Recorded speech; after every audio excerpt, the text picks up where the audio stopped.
साथ इस वक्त बड़ी खबर के साथ राहुल गांधी के नेतृत्व में कांग्रेस वोट चोरी का मुद्दा मजबूती से उठा रही है और इसी के मद्देनजर आज दिल्ली के रामलीला मैदान में बड़ी रैली होने जा रही है। ये तस्वीर इस वक्त आपके टीवी स्क्रीन पर रामलीला मैदान की, जहां पर शक्ति प्रदर्शन कांग्रेस की तरफ से किया जाने वाला है, जिसमें देश भर से लाखों पार्टी के कार्यकर्ताओं के जुटान का दावा कांग्रेस कर रही है।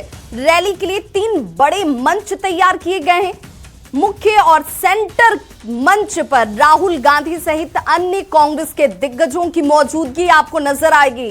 पार्टी नेताओं का यहां तक कहना है कि देश भर से कार्यकर्ता वोट चोरी के खिलाफ यहां एकजुट होने वाले हैं। दिल्ली के रामलीला मैदान में वोट चोरी के मुद्दे पर प्रदर्शन में राहुल गांधी समेत पार्टी के दिग्गज नेता शामिल होंगे और इस दौरान उनका निशाना केंद्र सरकार और चुनाव आयोग ही रहने वाला है।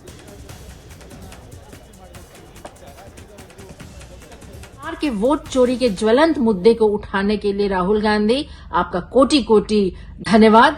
जो आप रामलीला मैदान में आज रैली रखे हैं इस मुद्दे को लेकर के, ये एक सीधा चैलेंज प्रधानमंत्री नरेंद्र मोदी जी को है, इलेक्शन कमीशन को है, बिहार के प्रशासन को है और ईवीएम को है। ये जो जीत हुई है ये मशीनरी की जीत हुई है, मोदी जी के मशीनरी की जीत हुई है और कुछ नहीं। बहुत धन्यवाद राहुल गांधी जी। तो एसआईआर और वोट चोरी के विरोध में ये रैली होने वाली है और इस पर बिहार बीजेपी के अध्यक्ष दिलीप जायसवाल ने कहा कि दिल्ली में कांग्रेस की रैली और ये रैली सिर्फ और सिर्फ दिखावा है। कांग्रेस और राहुल गांधी थेथरलॉजी कर रहे हैं। बिहार की जनता ने एसआईआर को स्वीकार किया है और वोट चोरी के आरोपों को पूरी तरह से बकवास साबित कर दिया है। बिहार के चुनाव में के पहले एसआईआर की शुरुआत हुई और बिहार पहला राज्य है जहां पर कि एसआईआर यानी मतदाता सूची का शुद्धिकरण हुआ। तो क्या बिहार के 7 करोड़ से ज्यादा मतदाता बेवकूफ हैं क्या? बिहार ने पूरे देश को संदेश दिया है, ज्ञान दिया है कि मतदाता सूची का शुद्धिकरण आवश्यक है। तो जब 7 करोड़ से ज्यादा मतदाता ने पहला जहां से एसआईआर शुरू हुआ और उसके पक्ष में और बाद में मतदान करने का काम किया, तो ये विपक्ष थेथरोलॉजी कर रहे हैं। जबरदस्ती राजनीति करना कोई काम नहीं है विपक्ष के पास। देश की जनता समझ रही है और देश की जनता इसीलिए इनको जो है नकारने का काम कर रही है।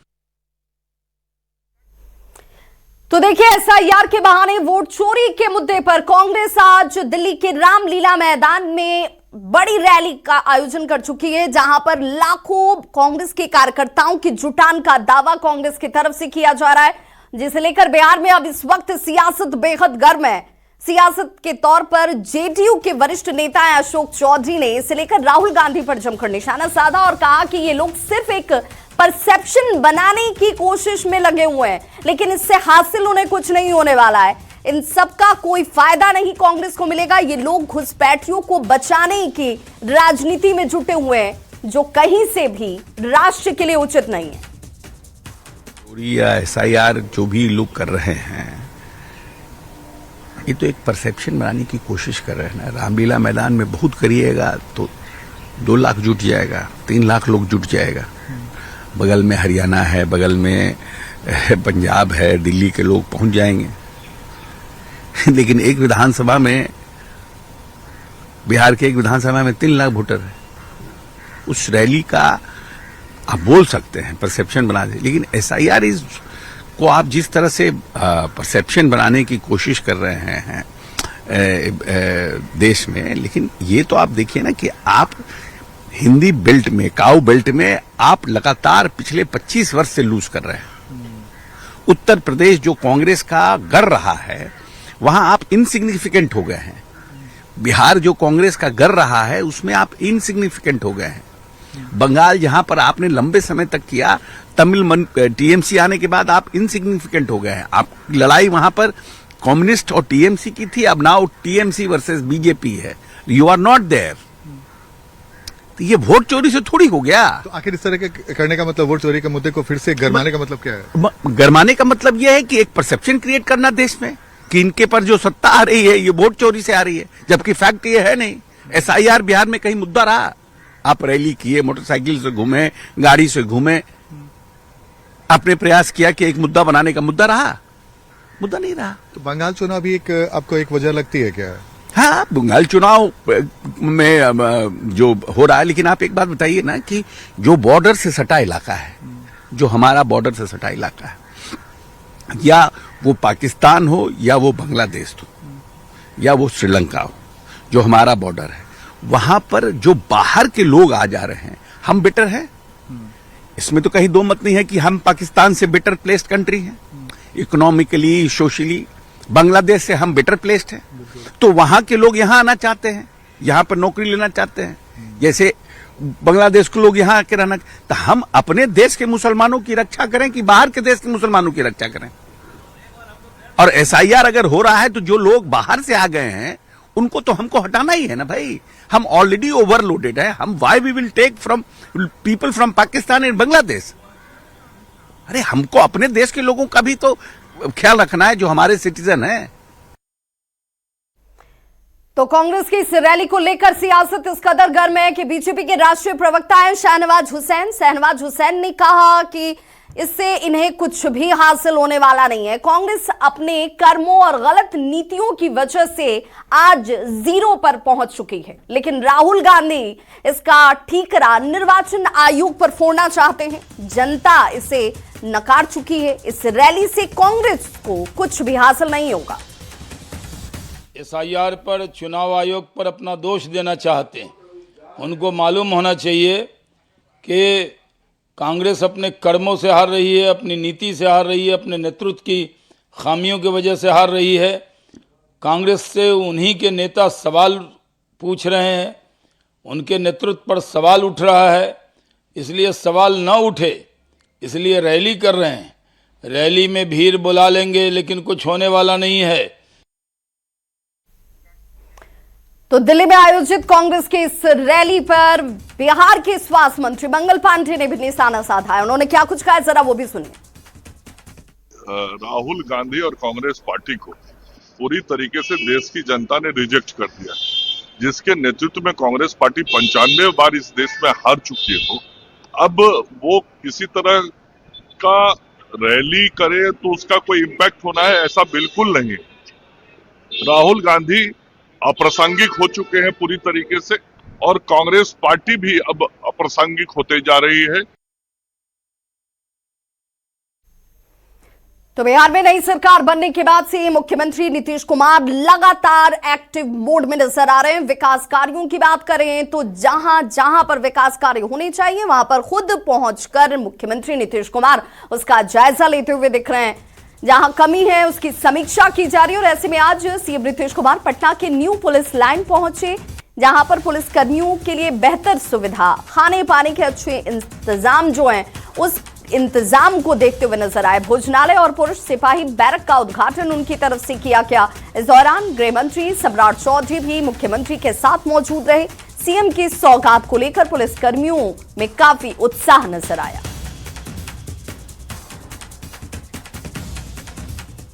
वहीं डिप्टी सीएम विजय कुमार सिन्हा ने पटना में ऐतिहासिक शक्तिपीठ बड़ी पटन देवी में जाकर विशेष पूजा अर्चना की। उनकी तरफ से भगवान के दरबार में पहुंचकर मत्था टेका गया। शांति और बिहार की समृद्धि की कामना की गई। इस दौरान उन्होंने मंदिर परिसर में स्थित शिवलिंग पर जलाभिषेक भी किया। मंदिर के महंत ने विजय सिन्हा को चुंदरी भेंटकर उन्हें सम्मानित किया।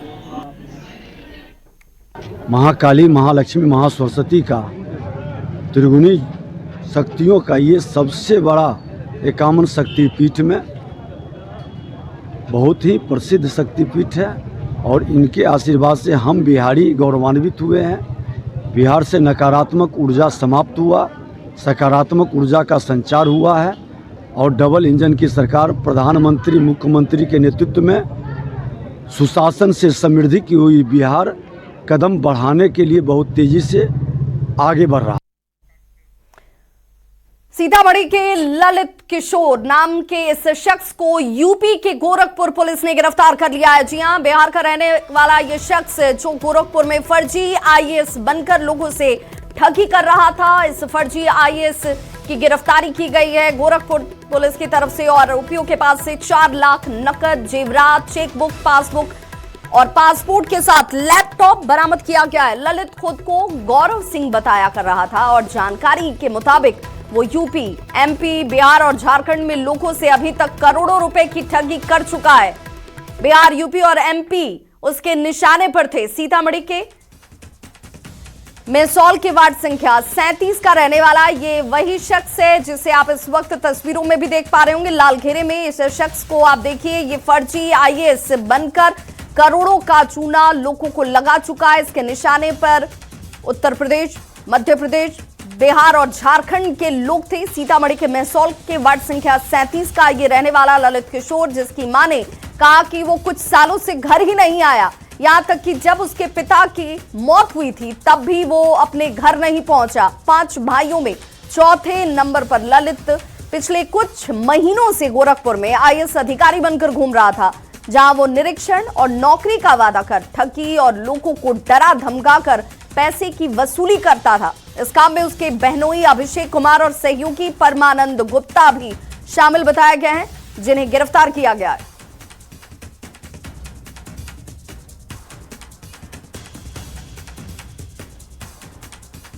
तो देखिए, गोरखपुर पुलिस को एक बड़ी कामयाबी हाथ लगी है। 2 तस्वीरें, पहली तस्वीर में उसकी मां आपको नजर आ रही होगी, यही वो घर है जहां पर ललित किशोर का जन्म जरूर हुआ, लेकिन मां ये कह रही है कि पिता के देहांत के वक्त भी बेटा घर नहीं आया और उसके अब कारनामे जो हैं वो लोगों के बीच चर्चा का विषय है, क्योंकि सीतामढ़ी का रहने वाला ये युवक फर्जी आईएएस बनकर लोगों से करोड़ों की ठगी की घटना को अब तक अंजाम दे चुका है।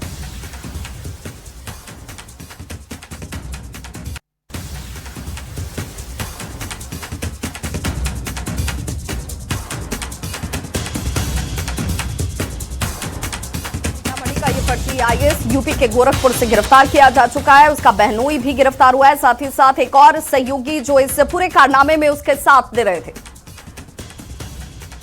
14 साल के था तो घर से चल गया। अच्छा। तैया सु लौट के नहीं आया। कोचिंग खोला, कोचिंग में उधरे रहा, मत भाड़ा पर घरे नहीं आता था। कहता है कि कचरा में हम रहने वाला नहीं, आप सबसे हमको मतलब नहीं है। हाँ, ये कहता था, बाकी नहीं आया घरे लौट के, भागा से हूँ, शादी किया से हूँ, नहीं जाने। और बड़ी खबर इस वक्त आ रही है पटना से, जहां पर पालीगंज में अवैध बालू परिवहन के खिलाफ बड़ी कार्रवाई को अंजाम दिया गया है। अवैध बालू परिवहन के खिलाफ ये कार्रवाई महाबलीपुर सोनघाट नहर के पास की गई है। छापेमारी की गई जहां पर 4 गाड़ियों के पास वैध परिवहन चालान ही नहीं थे, साथ ही गाड़ियों पर क्षमता से ज्यादा बालू लदा हुआ था। चारों हाईवा को जब्त कर यहां अब आगे की कार्रवाई शुरू कर दी गई है। महाबलीपुर के पास सोन नहर घाट के पास अवैध बालू का परिवहन किया जा रहा है। इसकी सूचना तुरंत माइनिंग पदाधिकारी को दी गई तथा एक संयुक्त धावा दल का गठन किया गया तथा उक्त जगह पर छापेमारी की गई तो वहां पाया गया कि 4 12 चक्का वाले हाईवा ट्रक लोडेड हैं, जिसके ड्राइवर फरार हैं। उस पर कोई चालान नहीं पाया गया तथा बालू पानी से भरा हुआ था, ओवरलोडेड था। उसकी विधिवत जब्ती की गई तथा बीएनएस एवं मिनरल्स एक्ट के विभिन्न धाराओं के तहत चालक तथा मालिक के विरुद्ध प्राथमिकी दर्ज की गई एवं अग्रतर कार्रवाई की जा रही है। पूर्ण शराबबंदी वाले बिहार में शराब तस्करों के हौसले किस कदर बुलंद हैं, इसका जीता जागता उदाहरण देखने को मिला औरंगाबाद में। जी हां, यहां एक शराब तस्कर के डर से एक परिवार पिछले 52 दिनों से अपना घर बार छोड़कर दर दर भटकने को मजबूर है। मामला हसपुरा थाना क्षेत्र के इठवा गांव का है और कहा जा रहा है कि यहां मुखिया सलाम आलम ने घर में शराब बेच रहे 2 शराब माफियाओं को शराब बेचने से मना किया। तस्करों ने मिलकर सलाम आलम के साथ पूरे परिवार की जमकर पिटाई कर दी। वहीं पीड़ित परिवार ये कह रहा है कि जब उसने प्रशासन से मदद की गुहार लगाई तो उन्हें मदद से इनकार कर दिया गया और यही वजह है कि वो अपना ही घर बार छोड़कर अब दर दर भटकने को मजबूर हैं। पुलिस हालांकि अब ये कह रही है कि जांच की जाएगी और उसके बाद कार्रवाई जरूर होगी। हम पूछताछ किए हैं तो हम लोग को भी डांट दिया कि तुमको घर लहरा देंगे, बेटी कैसे करेंगे वैसे करेंगे, गलत सब बहुत बोला। लोग हम क्या करें सर, घर पर छोड़ के दूसरा जगह हम रह रहे हैं। जांच में भी पता चला है कि दोनों पक्ष द्वारा आपस में मारपीट की घटना कारित की गई थी और दोनों पक्षों द्वारा आवेदन थाना को दिया गया था। इस संबंध में हसपुरा थाना कांड संख्या 307 और 308 दर्ज किया गया था और उसका अनुसंधान किया गया।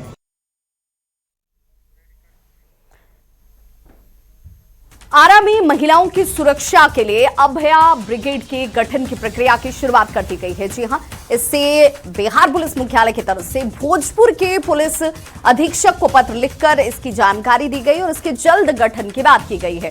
महिलाओं और छात्राओं की सुरक्षा के मद्देनजर पुलिस की तरफ से ये कारगर पहल किया जा रहा है और इसकी वजह से महिलाओं और लड़कियों पर बढ़ रहे अपराध के मामलों को रोकने का प्रयास माना जा रहा है और कहा जा रहा है कि इसके गठन के साथ ही इसके जो फायदे हैं वो नजर आने शुरू हो जाएंगे। मुख्यालय के निर्देशानुसार हम लोग पूरे जिले में सभी थाना स्तर पे और जिले में अभया ब्रिगेड की एक स्थापना की जा रही है, जिसके प्रभारी के रूप में महिला पुलिस पदाधिकारी होंगे और उनके साथ महिला सिपाही और पुरुष सिपाही होंगे। इनका कार्य होगा जो जहाँ बच्चे बच्चियाँ खासकर लड़कियाँ जहाँ स्कूल में पढ़ाई कॉलेज में पढ़ाई करते हैं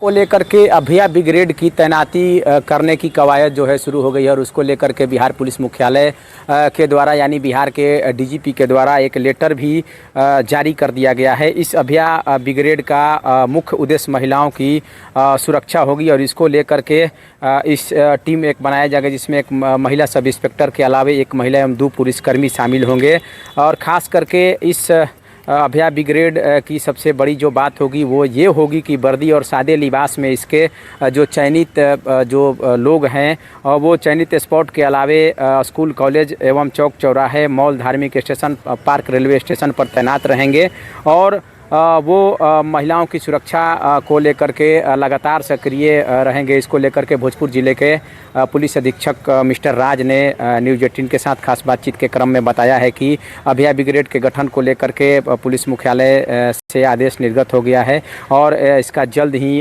गठन करने की प्रक्रिया चल रही है और यह अभया ब्रिगेड प्रत्येक थाने में स्थापित होगा। इस टीम में महिला सब इंस्पेक्टर को प्रभारी बनाया जाएगा और उसके साथ पुलिसकर्मियों की तैनाती की जाएगी। इस के गठन से साफ तौर पर रेप अपहरण छेड़खानी और चैन स्नैचिंग की घटनाओं पर लगाम लगेगी और प्रत्येक 15 दिन पर हेडक्वार्टर स्तर से इस अभया ब्रिगेड के कामकाज की समीक्षा होगी। यह ब्रिगेड मुख्य रूप से महिला अपराध को रोकने के साथ साथ स्कूल कॉलेज कोचिंग जाने वाली महिलाओं और लड़कियों के संरक्षण प्रदान करने के लिए इसका गठन किया जा रहा है ताकि तमाम महिलाओं और लड़कियों को सुरक्षित अपने काम करने की आज़ादी मिल सके और इस टीम के गठन के बाद से ही भोजपुर जिले में भी महिलाओं की संरक्षा और सुरक्षा को लेकर के जो कवायद है वो शुरू कर दी गई है। चंदन कुमार, न्यूज़ 18 भोजपुर। और अब बात कर बिगहिया पुल की, जिसका निर्माण पिछले 10 सालों से लगातार चल रहा है, लेकिन ये निर्माण पूरा कब होगा ये सवाल है। इतने साल बीत जाने के बाद भी आज तक इस पुल का काम पूरा नहीं हो पाया। पुल का निर्माण जब शुरू हुआ था तो उसकी अनुमानित लागत उस वक्त 121 करोड़ रखी गई थी, लेकिन इसके डिजाइन में बार बार बदलाव किया गया और यही वजह है कि इसकी लागत बढ़कर अब 292 करोड़ तक पहुंच गई है। वैसे तो इस पुल का निर्माण कार्य पूरा होने का लक्ष्य जून 2026 में रखा गया है, लेकिन जानकारी के मुताबिक करबिगहिया गोलंबर से कंकड़बाग की तरफ अप्रोच रूट का डिजाइन बनाना और जमीन अधिग्रहण का काम अभी बाकी है। ऐसे में ये जून 2026 तक बनकर तैयार हो जाएगा, पूरा हो जाएगा, ये समय की बात। पटना में एक ऐसा पुल बन रहा है जिसे अनोखा पुल कहा जा रहा है। अनोखा इसलिए क्योंकि पिछले 10 सालों से लगातार काम जारी है, बावजूद इसके अभी तक ये पुल फाइनल नहीं हो पाया है। हम बात कर रहे हैं करबिगहिया के पास बन रहे एक महत्वपूर्ण पुल की, जो पिछले 10 वर्षों से काम लगातार जारी है। न्यू करबिगहिया गोलंबर वाले प्रोजेक्ट का काम 10 सालों से चल रहा है। अभी मीठापुर की ओर से उतरने वाला रैंप बन रहा है। करबिगहिया स्टेशन के सामने पिलर बनकर खड़े हैं। अब इसे कंकड़बाग एलिवेटेड रोड से जोड़ने की योजना बनाई गई है, लेकिन डिजाइन अब तक फाइनल नहीं हो सका है। पुल का निर्माण लगातार जारी है और अगर हम माने आंकड़ों की तो इस पुल के निर्माण में 121 करोड़ रुपए खर्च होनी थी, लेकिन डिजाइन में बदलाव की वजह से इसे बढ़ाकर 292 करोड़ कर दी गई है। अब इसका निर्माण कार्य जून 2026 में पूरा करने का लक्ष्य रखा गया है। नए जो रूट चार्ट हैं वो तैयार किए गए हैं, यानी कंकरबाग से इसे जोड़ा जाएगा और अभी ये पुल बन ही रहा है। हालांकि लक्ष्य रखा गया है कि जून 2026 में इसे तैयार कर दिया जाएगा और लोगों को जाम से निजात मिलेगा। कैमरामैन मनीष जुनेजा के साथ विनीता मिश्रा, न्यूज़ 18 पटना। और चलिए अब आपको जरा समझाते हैं कि आखिर 10 साल, 1-2 साल नहीं 10 सालों से ये पुल बन ही रहा है और अभी तक पूरा नहीं हो पाया। क्यों नहीं हो पाया है, क्या वजह है और क्यों कहा जा रहा है कि बिना पुल वाला ये डिजाइन है? तो न्यू करबेगहिया गोलंबर से कंकड़बाग को इससे जोड़ा जाना है, यानी कि आपके लिए ये सहूलियत लेकर आएगा। लेकिन कब आएगा ये सवाल है। शिलान्यास के बाद पिलर भी बनकर तैयार हो चुके हैं। आप यहां जब जाएंगे तो आपको पिलर तो जरूर नजर आएगा, पुल का डिजाइन लेकिन अभी तक फाइनल ही नहीं हुआ कि बनकर किस तरीके से ये पुल तैयार होगा। 121 करोड़ की लागत अनुमानित उस वक्त थी जब इसका 10 साल पहले उद्घाटन हुआ था। डिजाइन बदलने की वजह से, चूंकि बार बार इसके डिजाइन में बदलाव किया गया, अब इसकी लागत जो है 292 करोड़ तक जा पहुंची है। और इसीलिए कहा जा रहा है कि ये जो अनुमानित वक्त अब दिया गया है कि अब ये जून 2026 में बनकर तैयार हो जाएगा, क्या इस समय सीमा के अंदर भी इसे आप देख पाएंगे, इसका इस्तेमाल कर पाएंगे? अपना बिहार के इस बुलेटिन में बस इतना ही, लेकिन न्यूज़ 18 बिहार झारखंड पर खबरों का सिलसिला लगातार जारी है।